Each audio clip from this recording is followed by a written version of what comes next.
Okay, hello and welcome to this panel discussion on the future of open access, or how science diplomacy can champion equitable knowledge systems through global research publishing reform.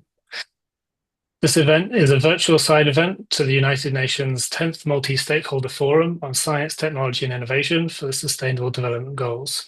My name's Tom Drake. I'm an associate with the International Network for Advancing Science and Policy, where I lead our work on open access reform.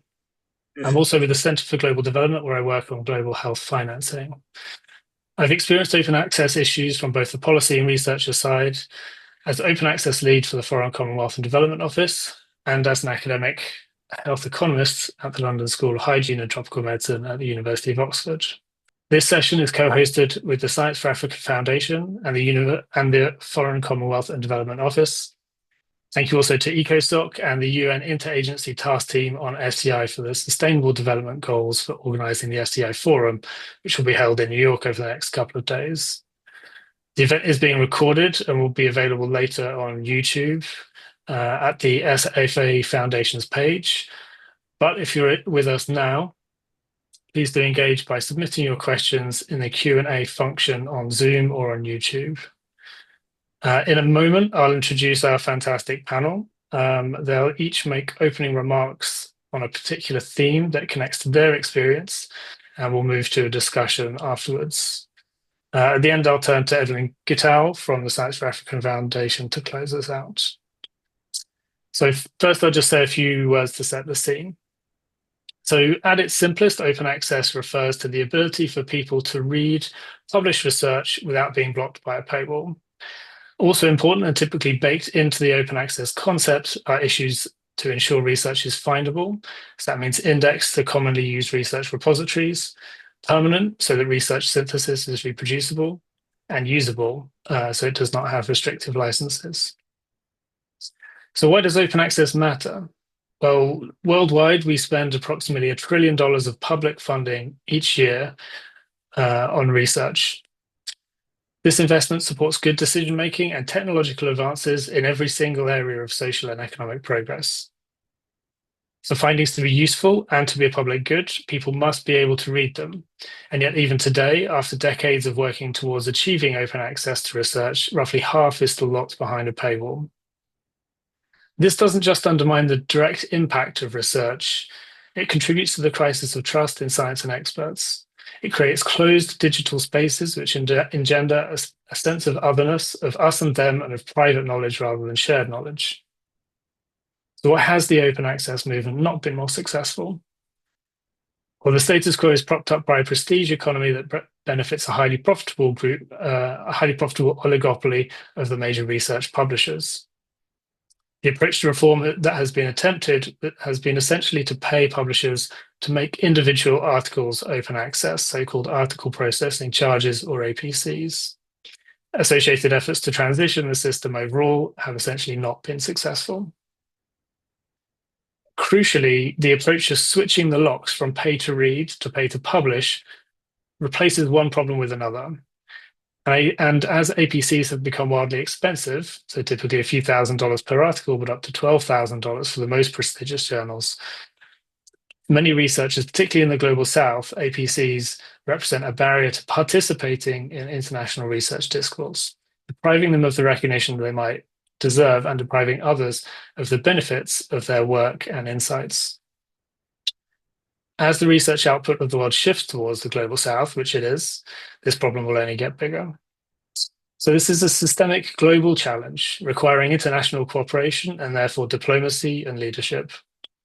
We'll also hear about how this is an issue for global development and for African countries. So if you're working on open access or adjacent issues and see opportunities for a collaboration, do reach out after this event. So let me now turn to introducing the panel. So I think we'll move on to the next slide. Hopefully you can see. So Nathaniel Bevan is the FCDO Director for Research and Evidence and the Interim Chief Scientific Advisor. He oversees FCDO's R&D investments to generate new solutions, rigorous evidence and technologies to help deliver the UK's development and diplomacy priorities. In his chief scientific advisor role, Nathaniel is responsible for overseeing scientific advice to FCDO ministers, including on emergencies and science policy. Prior to this, Nathaniel was deputy director of the What Works Research and Evidence Department, where he oversaw FCDO's research investments on economic growth, education, gender, humanitarian, conflict, and politics. Before then, he was the development director at the British Embassy in Kathmandu. He's held various other roles in former Department for International Development and across Whitehall. So next we have Noktula Mchunu.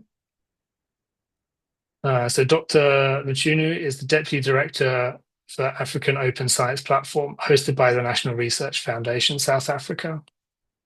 She was a senior researcher at the Agricultural Research Council in South Africa and the Department of Biotechnology of Durban University. She has also served as a scientist in a number of international institutions and was the first recipient of the Young Scientist Program between China and South Africa. Her extensive research career now informs her leadership of the African Open Science Platform. Dr. Alphonsus Neba, so next slide, is the Program Director of the Catalyze Impact Initiative at the African Population Health Research Centre in Nairobi, Kenya. His expertise spans the research and innovation lifecycle from design and implementation to program oversight. A champion for cultivating research leadership and impactful research networks, Alphonsus also brings insights into intellectual property, technology transfer, and embedding gender, equity, diversity, inclusion principles. His career has included senior leadership roles across Africa, including the Deputy Director of Programs at the Science for Africa Foundation. Evelyn Gittal is the Chief Scientific Officer at the Science for Africa Foundation, leading strategy across its science portfolio. With over 20 years of experience, she leads a skilled team delivering science programs across Africa with global partners. A former director at APHRC, she is the next Einstein Forum Fellow and serves on advisory boards advancing African science. Evelyn holds a PhD in life sciences and is committed to mentoring researchers to ensure Africa's future scientific leaders shape policy through evidence and innovation. And lastly, Dr. Ezra Clark is the Chief of Section for Science, Technology and Innovation Policy in the Natural Sciences sector of the United Nations Educational, Scientific and Cultural Organization, or UNESCO. Prior to this, Ezra worked at the United Nations Environment Programme, UNEP, in the field of ozone and climate under the Montreal Protocol. Ezra holds a PhD in freshwater ecology and hydrology from Exeter University, United Kingdom. We've split the opening remarks into 3 themes so that we don't have sort of 5 versions of the same topic.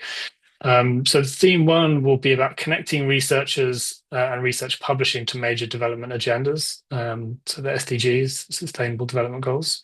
Theme 2 is the experience of African researchers in seeking to disseminate their work and read others.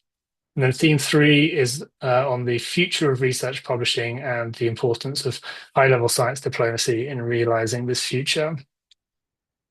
So I'll start by turning to Nathaniel. So Nathaniel, if you could unpack the link between global research publishing and the Sustainable Development Goals. Over to you. Thank you. And hi, everyone. Thanks, Tom, for the introduction, and to INASP for jointly hosting this event with us.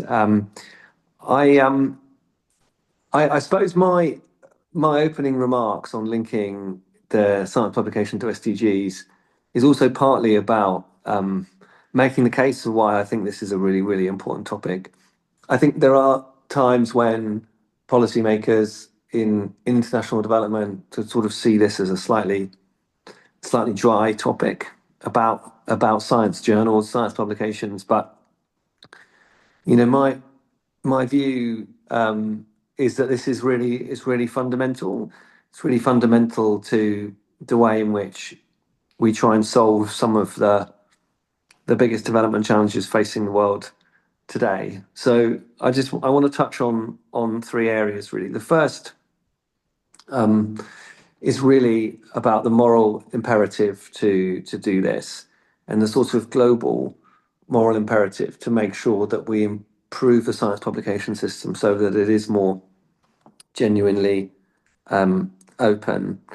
And that's really that this research, is often funded by public government institutions for the benefit of the world, that knowledge is available for whomever wants to access it to be able to use it.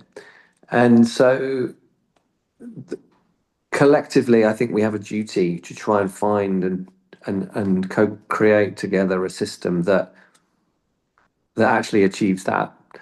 And so the first argument is that kind of moral argument. The second one I want to talk about is the development impact, and it's really, this probably is, for me, at the center of it and the center of the link to the SDGs, is that yes, there's a kind of moral argument that this is publicly funded R&D that's for the benefit of all, but actually, we know that some of the, so you take a development challenge, like around addressing deaths and from malaria, or the development of new green, cleaner energy solutions.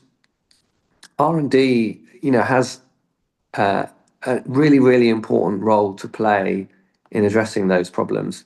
And so, if some of the really important discoveries around malaria treatment, malaria protocols wasn't available and it wasn't possible for researchers around the world to use that, then we would be looking at, worse SDG outcomes, be looking at greater deaths from malaria. So this stuff really matters. It's not a sort of, oh, can you click on a link and read the article. It's fundamentally about the ability of countries to be able to access and then action that knowledge. And then the third area I wanted just to touch on is often I think less discussed, but important for me, which is about how development operates, the sort of way in which we do international development globally, which has to now be based much more around partnership and equity than it has been in the past. And part of that partnership is that, countries, so for take example, universities in the UK, partnering with research institutions in lower middle income countries, there needs to be a way of which you're operating on an equal footing, and that's a genuine partnership. And you can't do that if one side has access to information that another side doesn't. And so I just think research is inherently, by its nature, collaborative. I mean, that's how we get the gains the enormous gains that we've managed to make through R&D, and that collaboration has to, and it's essential that it includes the findings and the data and the results from that R&D. So Tom, I'll stop there and hand back to you. Great, thank you, Nathaniel. And I'm really pleased to see how active the webinar chat is. We've got a lot of registrants, a lot of people introducing themselves, so that's great. We did, I think, have around 600 plus people register for this event, so it's really great to see the amount of interest there is. So let me turn though to Alphonsus Nella. So and this is on our second theme, the experience of African researchers. So Alphonsus, APHRC has been conducting research and working with leading African researchers for many years. So it'd be great to hear a bit from you, perhaps, about your experiences in this and your perspective on the current research publishing system. Over to you. Thank you very much, Tom. As an institution that's deeply embedded in Africa's research and policy ecosystem, APHRC has seen firsthand both the strengths and systemic barriers facing African researchers in their efforts to produce and disseminate knowledge and also access global scholarship. So while there is incredible scientific talent and a growing body of high quality research on the continent, the global publishing system often acts as a bottleneck, reinforcing inequalities that undermine Africa's full participation in the research global knowledge economy. So some of these challenges or bottlenecks that actually contribute to the dissemination problem include high article processing charges. So, for instance, a leading open access journal would charge about maybe 2,000 to almost 5,000 or 7,000 per article, a cost which is well beyond the reach of most African researchers and institutions. We also notice that grants often do not allocate sufficient budgets for publishing fees, thereby forcing researchers to either publish in low visibility journals or not publish at all. And this cumulatively has what is known as a distorting effect, where excellent African research often ends up in low impact predatory or paywalled journals, limiting global visibility. Other challenges include publishing monopolies, which largely remain concentrated in the global north and has the effect of skewing what knowledge gets published and what knowledge actually gets valued. We also face the challenges of limited resource infrastructure in lower and middle income countries, which also hampers participation in digital open access platforms. But a very, very important barrier again is that of bias and gatekeeping in high impact journals. So there is a persistent bias towards Europe and American research frameworks, methodologies, and priorities, while African researchers face higher rejection rates, often due to perceived lack of global relevance, even when their work addresses critical regional challenges. Then peer review and editorial boards largely remain dominated by global north, which also contributes towards reinforcing the epistemic exclusion. Then one other key one is the fact that a lot of African researchers also face a lot of pressure to internationalize, where you then have a situation where scholars are pushed to publish in high impact international journals to meet promotion criteria, often at the expense of local relevance or policy impact. And the overall effect again on this is that journals within the continent that are rooted in Africa or focus on African development issues tend to be undervalued in academic reward systems. Let me then talk about the role of institutions like the APHRC and some of the things that we've been able to do. So we have been able to note all these challenges towards disseminating and accessing global knowledge, and we've designed flagship programs like the Catalyze Impact Initiative, which is actually dedicated to strengthening Africa's research ecosystems to be more resilient, more impactful, and more sustainable. We have work packages that deal with the profiling African researchers and African research institutions. And we've actually developed a platform that we call the Africa Research Connect, which is actually the first of its kind on the continent, where you're able to find research, publications, researchers and institutions on the continent on anything that has to do with research on the continent. We have also developed the Africa Journal Visibility Platform, again, trying to identify and index journal platforms or journals on the continent that are not indexed or that have been ignored, with the hope that we could then build their capacity and make them more high quality that could be indexed by other global indexing services. We are also working with global publishing houses like Springer Nature to do author workshops and also develop a mentorship program that would identify African journals and develop their capacity to the extent that they could actually then get indexed globally and given the visibility that they deserve. We have capacity development workshops for African journals and African journal editors that we implement across the continent, and we assist universities and research institutions to develop and implement website visibility and online presence strategies.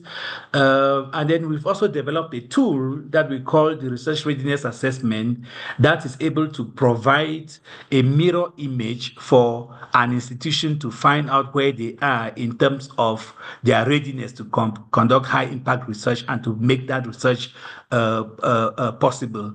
We see science diplomacy as essential to changing the structural barriers that African researchers face, and this would include negotiating fairer global publication models, building South-South and South-North alliances, and also advocating for African representation in editorial boards, review panels, and multilateral research bodies.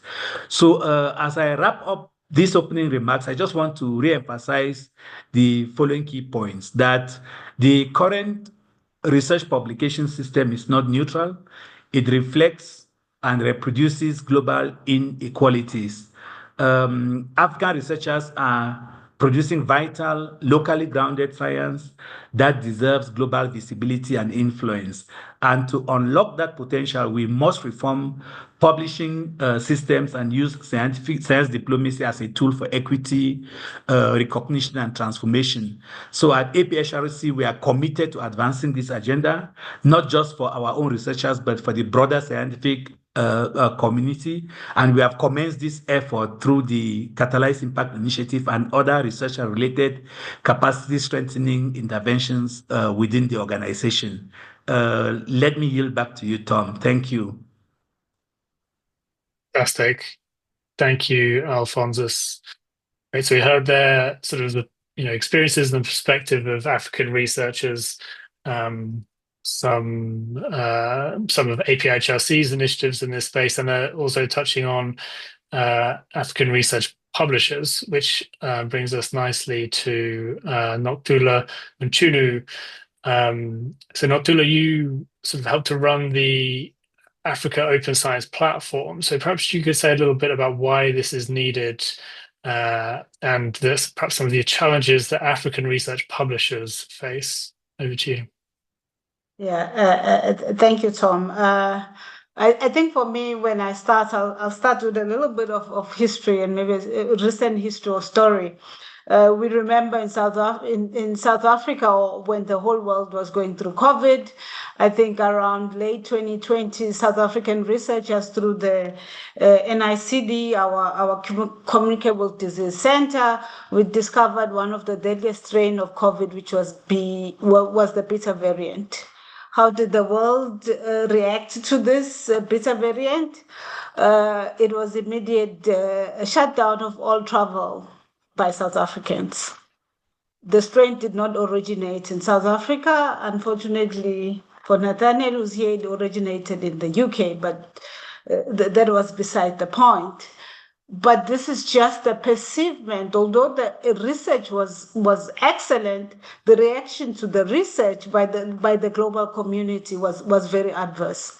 This is just plainly to show what African researchers face when we enter the space of global or international research. Is where we face what Alfonso has a little bit talked about is reinforcing previous or historical colonization of Africans.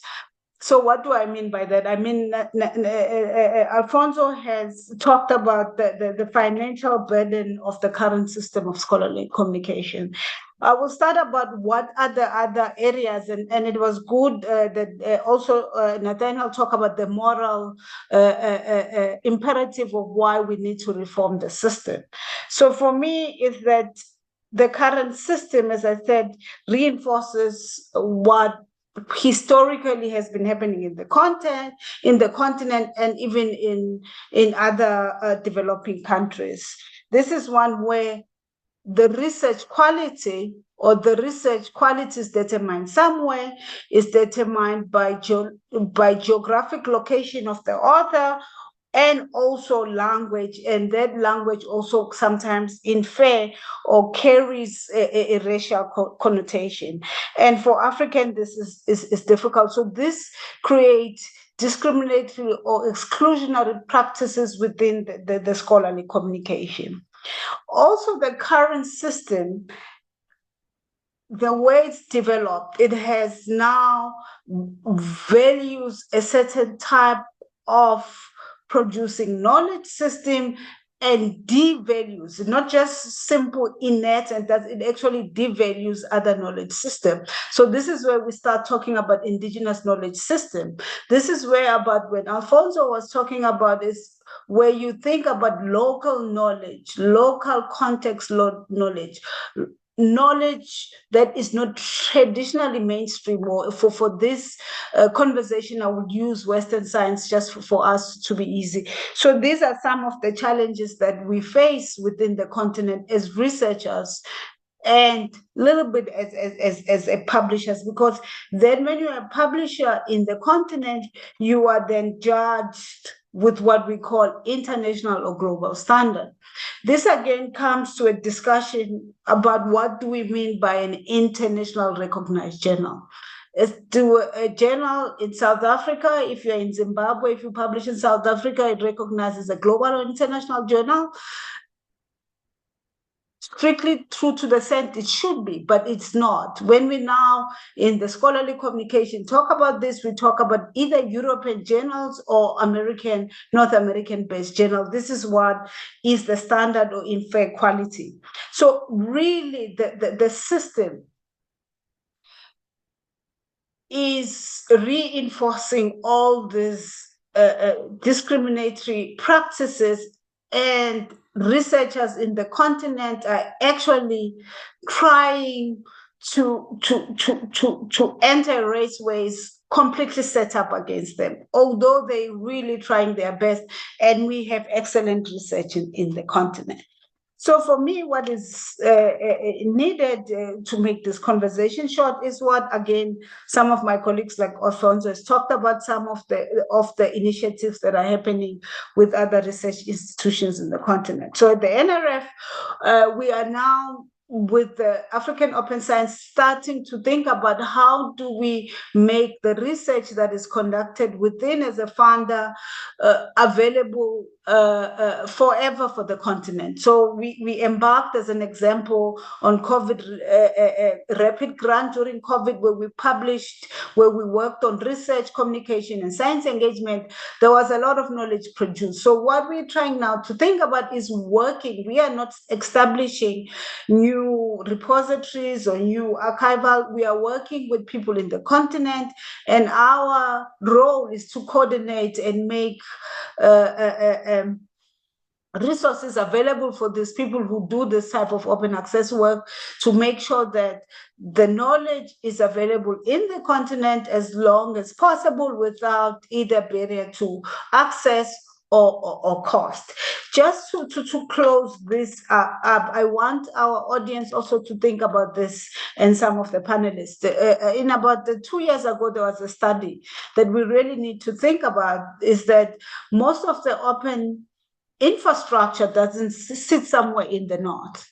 It doesn't sit in the continent. This is another barrier to this problem we're discussing. But they did a study. If, for example, somebody sitting in the continent, maybe in Sudan or Somalia, wants to access that infrastructure, can they openly access that infrastructure, although it's open? Sadly enough, some of these queries, when you try to enter this infrastructure and you're using an IP saying you are coming from a specific place in the continent, you are not able to access that infrastructure, although it is openly accessible.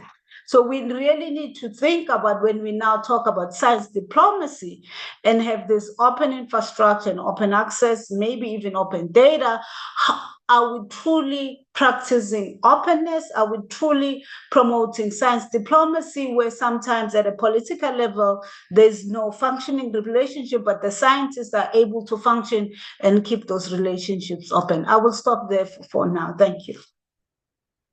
Great. Thank you, Noktula. Sort of really interesting summary of some of those challenges and touching on issues of equity and so on, and then tying that to science diplomacy as well.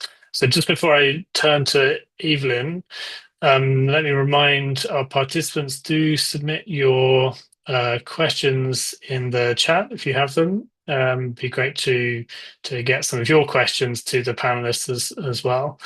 And also to panelists, do aim for about 3 minutes if you can, so that we do have time for some questions. So let me turn to Evelyn. So Evelyn, maybe you could say something from your perspective at the Science for Africa Foundation about perhaps how you see science diplomacy playing a role in shaping a more equitable and sustainable future for global research publishing. What kind of diplomatic actions or collaborations perhaps do you think are most urgent or promising from the perspective of a regional science organization? Over to you. Okay, thank you, Tom, and thank you for all the speakers, really, because they've set the ground in terms of what I need to say, in terms of the gaps, in terms of the gaps in publishing, how funding has influenced how we publish and who we target when we're publishing. So as a foundation, we look at research and try to think about how we can make sure that African research is visible in different areas. We work around health, climate and environment and agriculture to really try and think about how these evidence that's been generated by researchers that we're working with can actually impact and transform lives. So in terms of science diplomacy, specifically for us, of course, in the African context, for us, it's the use of trying to develop, or rather, it's us trying to develop strategic cross-border scientific collaborations to really address shared challenges as well as foster sustainable development. So we really think that science diplomacy is necessary for open publishing to ensure that evidence generated, research generated, innovations that are coming out of the continent are actually visible and are impacting the lives on the continent. So we align the science diplomacy, especially for open research, embedded within our current strategic plan, which focuses different areas of the research ecosystem, mainly the people, so the researchers and how they actually publish their research, the people they're targeting, the partnerships they're building in developing research, as well as the impact that they want to make. So we ensure full integration of it within our core business, trying to align our position as a foundation, as a continental leader, to enable the researchers that we work with to develop equitable global partnerships, to help influence policy and catalyze science-led innovation. So from an open science perspective, there are a couple of things we want to consider when we're thinking about diplomacy. The fact is that research leadership is built upon how one publishes. And we'd love to change that. We'd love to change the metrics around how research leadership is built, but we're not there yet. As a result, to ensure that people become science leaders and to develop the careers of researchers on the continent, we need to advocate for the visibility of the research that is being published on the continent. And that means we need to advocate for the things that have been mentioned by previous speakers around ensuring that there's open publishing, there's open research, and that there's equity in how we publish. So the other thing we're also working on in terms of advocacy is trying to ensure that the academic institutions, as well as regulatory frameworks that exist in different countries and regions, change a little bit how they consider what has been published and the utility of publishing. Alphonse has mentioned ensuring that there's more visibility of African journals. So really, one of the things behind that thinking is to ensure that the impact factor is not really the driving force of what makes a publication valuable, but more about the knowledge that it is sharing, and therefore it's more about the type of knowledge, the quality of the knowledge that's coming out, and the visibility of that knowledge. So ensuring that African journals are of quality and are being led by people who understand that. So that's the first point. The second point is around trying to advance cooperation, both from a continental level and at an international level, that will allow for open research to really, really be equitable, and that will allow for open research to happen in a way that allows for all research to be unbiased. We have been thinking about how perhaps in this space AI can drive open research by removing some of the human bias that drives how publishing houses publish. This is good. So AI can be a useful and important tool in really removing those biases. But one of the things we're advocating for as part of our diplomacy is really to think about the right governance and ensuring that language models that are driving AI do not enhance the biases that are driven by humans in this open research publishing space. So we are advocating for governance structures for AI that do not impact African researchers, and hence would then drive or really increase the inequities that we find in publishing. If this happens, AI would then also allow for better systems to take to really improve the efficiencies of publishing on the continent, and enable researchers and publishing houses to be more available and easily managed on the continent. The third thing I want to mention here is around the ecosystem and enhancing regional and global engagements that support robust governance. So the advocacy would really be, for example, to go to the G20 summit with a clear conversation around how open research really is the tool that would drive and open publishing that would drive the enhancement of research and the impact of research on the continent, and coming up with tools that would allow for better regulatory harmonization in this space, as well as enable equitable partnerships.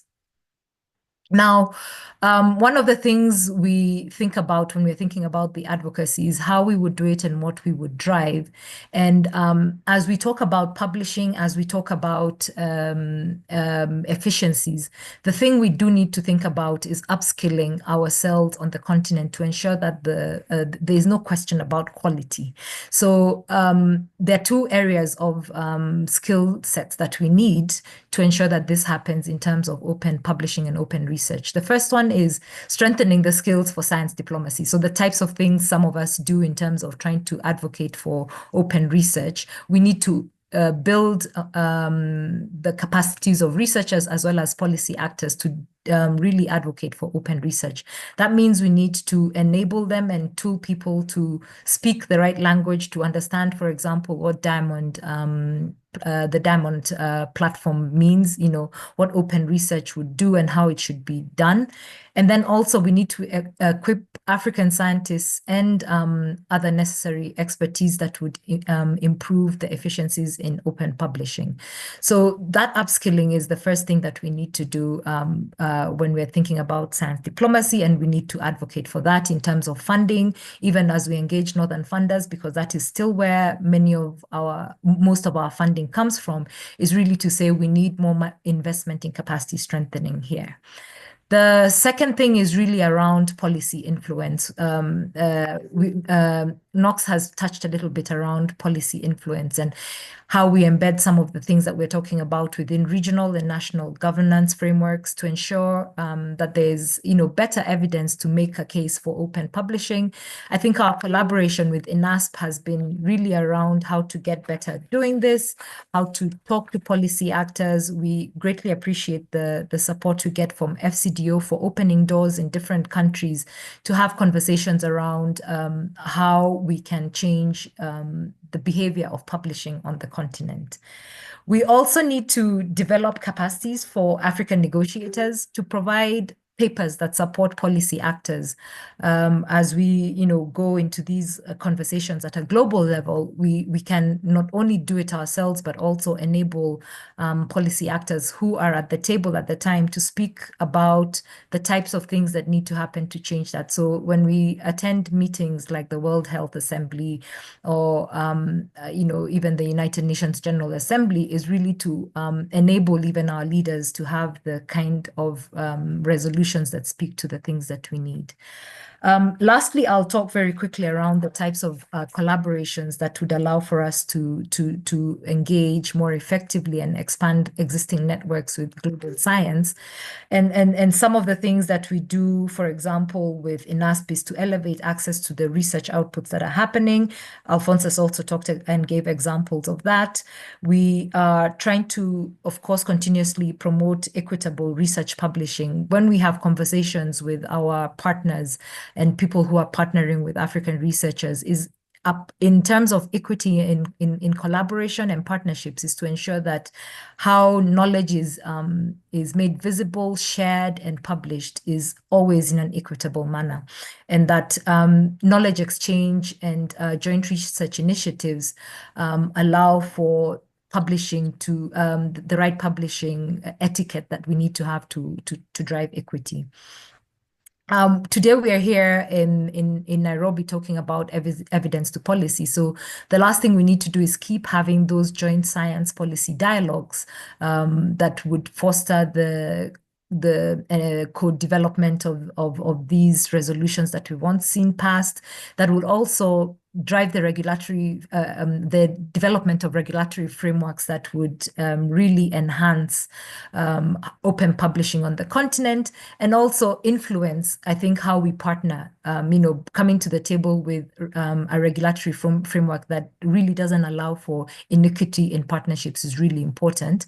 And so this is one of the areas that we need to think about. So I'll close my remarks really talking about the STISA 2034 that really talks about implementing better ways of coming up with regional science agreements and agenda, and that allows for engagement with amongst researchers, amongst organizations, and amongst governments and multilateral partners and other science communities, to allow for us to work well and to really ensure that everything that we're doing and the knowledge that we're generating is openly accessible and is really leading to public good. I'll stop at that point. Thank you. Thank you very much, Evelyn. A tour de force of open access and science diplomacy. And we are squeezing the Q&A sort of time a little bit, but there was all such good stuff I didn't want to interrupt.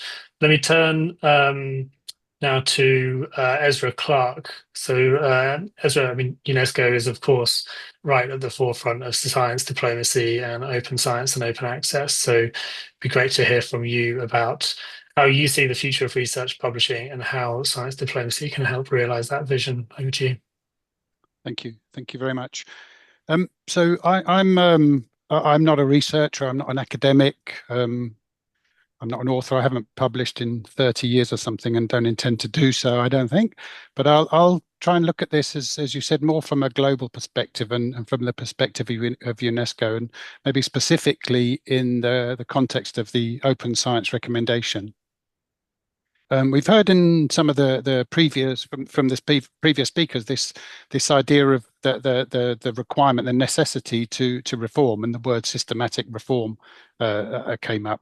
And indeed, we need to transition to publishing models that are equitable, to ensure open access, to make it affordable and feasible. It's, as we heard, it's not only about money. There are other hurdles, there are other blocks to publishing.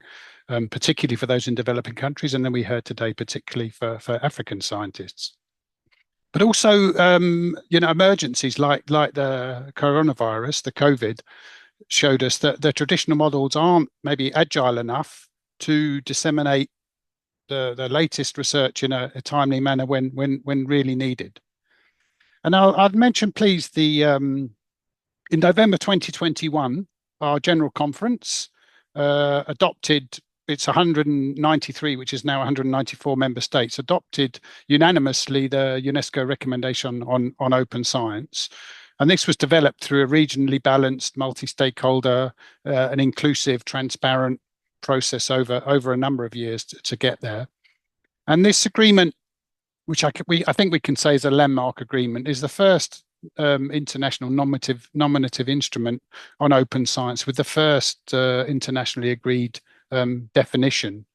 It includes defining some shared values and principles for open science, and identifies various measures that we can adopt to make science more accessible, to make the whole process more inclusive, and the outputs more readily available and relevant to society.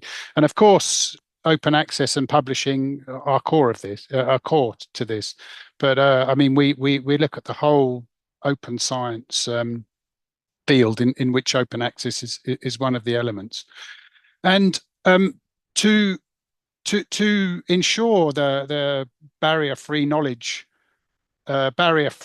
sharing in line with the recommendation, the open science recommendation, we've already seen quite a shift towards open access publishing. But as has been mentioned several times before, this move to open access has created, has created some unsustainable and unequitable cost burdens for authors, and we also consider readers for that matter. And for this to get to this equitable and fair system, we need international partnerships and collaboration. This is really essential because of the importance in publishing. As again we mentioned, we've heard about career progression and the need to ensure that scientists' careers are assessed on a fair basis, and these take into account the different disciplines and country level differences in their presence and in their accessibility of publishing outlets. And that needs to include linguistic, again we heard some challenges with that, and cultural diversities.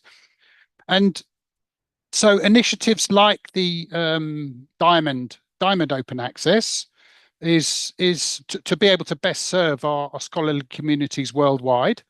And of course, we know Diamond Open Access with no fee to publish nor to read, but as well as the career evaluation metrics, multilingualism, and various other objectives can require or certainly benefit from science diplomacy. And one thing I'll mention, we recently launched this Global Diamond Open Access Alliance, and this is a multi-stakeholder, community-governed initiative, which UNESCO is guiding to dedicate the advancement of equitable scholarly publishing. And so these harmonized principles and approaches to transform the current traditional publishing systems are needed. And for this, there is a requirement for international negotiations and cooperation, because there are some other challenges as well. So we need to take into account vested interests, national interests, because some of these can challenge economic and other interests. So diplomacy can secure kind of political commitment and also mobilizing resources, which are much needed. And I mentioned we held in UNESCO in March a ministerial dialogue. It was rather well attended, and I think it was kind of clear that this really was an issue that was of particular importance, particularly now. And one of the main elements of this was the focus on science diplomacy and on open science. And we had some 60 ministers and high-level representatives, and I think around 1,000 participants. So it really did kind of resonate, I believe. And one of the things that came out of this was the importance of international frameworks and standards to try and navigate the balance between openness as defined by open science, but also the concerns for research security. So it's not this issue that open science means everything is open without any restraint or constraint. And these kind of instruments, these kind of frameworks and standards it was recognised certainly in this meeting, which really came from this, that these instruments are effective, and that, as we heard, just now, that scientists and diplomats really need to understand each other's needs and interests for us to advance in this way. So I would say really, to conclude, the unanimous adoption by, I'll say the number again, 194 member states endorsing this recommendation. For us, this really is an example of this in process, this science diplomacy between the scientists, the researchers, and the kind of policy side, and the diplomats being really important in guiding us, in assisting the broad range of stakeholders which are engaged in the scientific process in this transition to the more equitable and fair research publishing in the future. So I shall stop there. Thank you. Fantastic. Thank you.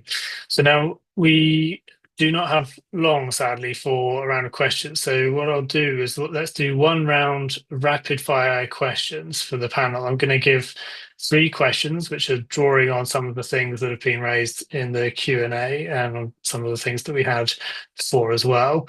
And I'll turn to each of the panelists. I'm going to ask you to speak for just 1 minute, and you can choose one of the 3 questions that I'm going to outline. So you get to sort of pick and choose. Question 1, what should leaders and science diplomats do to catalyze global research publishing reform? What might the barriers be?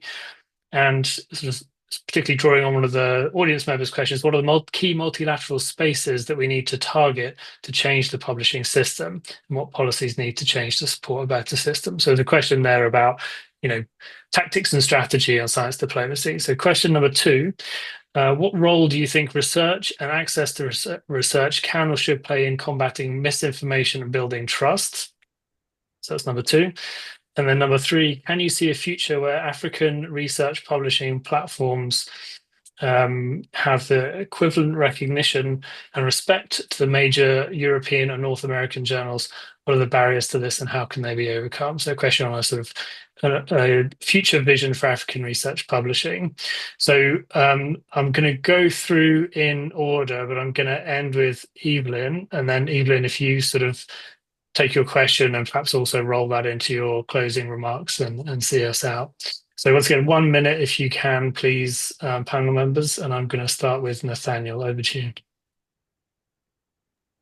Thanks, Tom. Thanks for the challenge of a minute as well. So, I mean, I think I should probably from the UK Foreign Commonwealth Development Office perspective talk about science diplomacy and leadership, and I think there are some core elements just that I'll run through given the time. But I think number 1 is keeping this issue on the agenda and raising the profile of it. I think it's easy to feel frustrated and that the system isn't equitable and isn't working. But actually, whilst it has been slow, I think there has been progress, and a lot of the work that you've heard the panel members talk about already has come through, years of discussion and negotiation. And so I think whilst we would all like to see progress faster, I think there is an element of recognizing that we just need to keep the profile of this high, and this sort of STI Forum event is really helpful in that.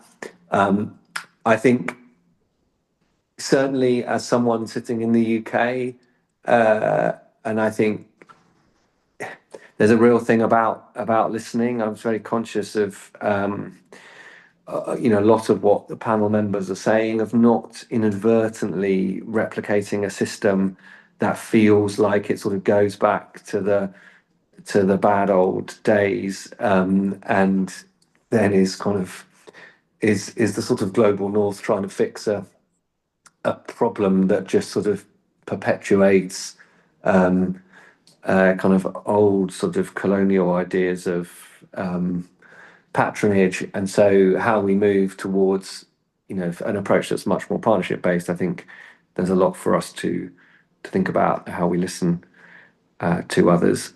I think then linked, I've just got one more, Tom. I know you're it's just, I think there is we haven't maybe talked as much as some of the other forums about the role of tech and the role of in helping to fix some of these problems more quickly.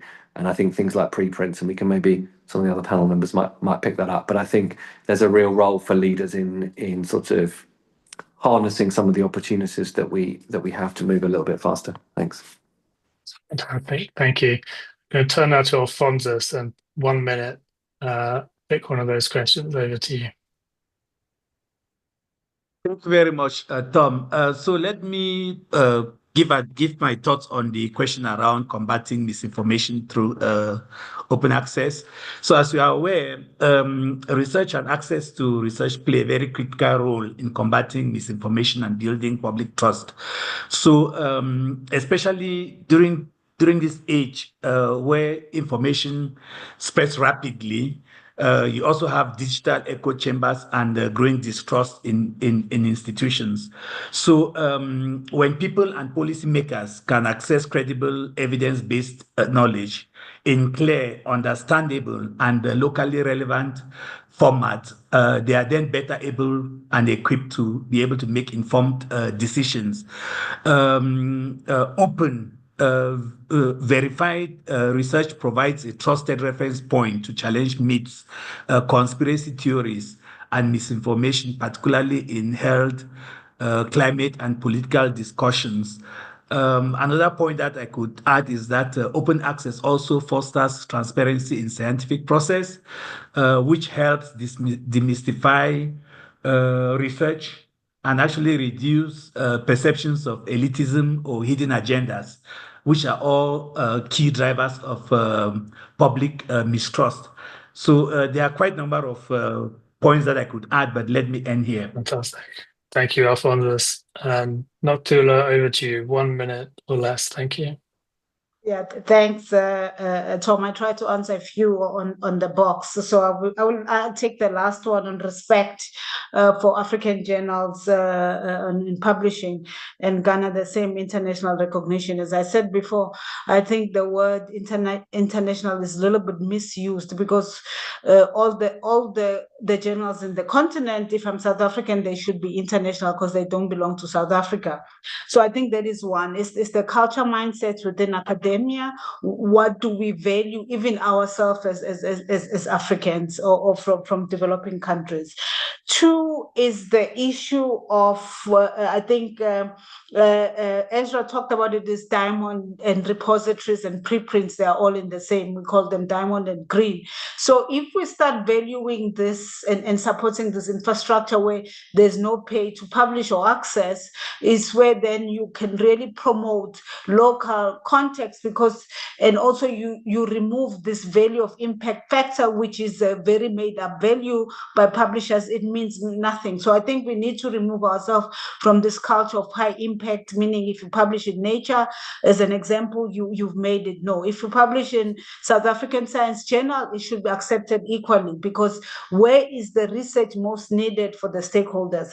And to close my comment, just one more term, is that we're publishing too much. This is what has created this problem. So if we change the way we communicate science and communicate the science to the target stakeholders, if you're doing agricultural research for rural communities, you should be writing it either Kiswahili or Sizulu to those people who will read your research and apply, not trying to get big ups from your peers in the global north. Thank you.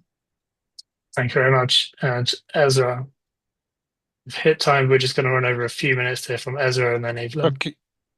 Thank you very much. I shall touch very briefly on misinformation and trust, if I may. So I think one of the best ways of combating misinformation is to communicate science, to communicate good information well, clearly, understandable and trusting. And there's good evidence that open science is one of the trust increasing factors. So open science practices do have a positive effect on public trust by enhancing the perceived, genuine, but also perceived trustworthiness of research.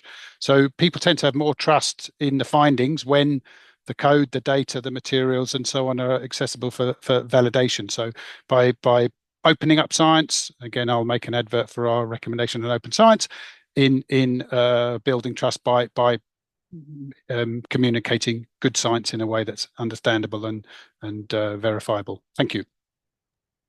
Thank you very much. And Evelyn, over to you. And as I pass, I'll just thank SFA Foundation and FCDO for co-hosting this event within us. Evelyn, over to you. Great. I'll close for you and thank you by addressing the last question and then finishing. In terms of African publishing, it will become more valuable when it is well-resourced, it is respected and relevant, driven by Africans, for Africa, and with a global visibility on African teams. So the things that I want to mention as a summary of everything that I've heard today is that equity is not a byproduct of openness. It is and must be designed in. So we need to be intentional about equity. In terms of science diplomacy, South-South collaborations and public investment will be tools for shifting power and the narrative in global publishing. A redefinition of quality and visibility is needed. So the impact factor needs to go in terms of context and local utility, not just the prestige metrics that we're used to. In terms of publishing reform, we must do this as part of a broader research ecosystem reform.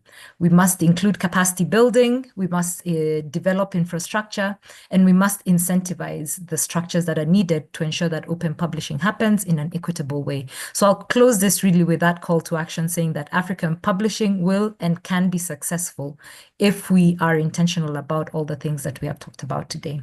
Thank you. Thank you, Lina. Thanks again to all the panelists. And thank you for joining.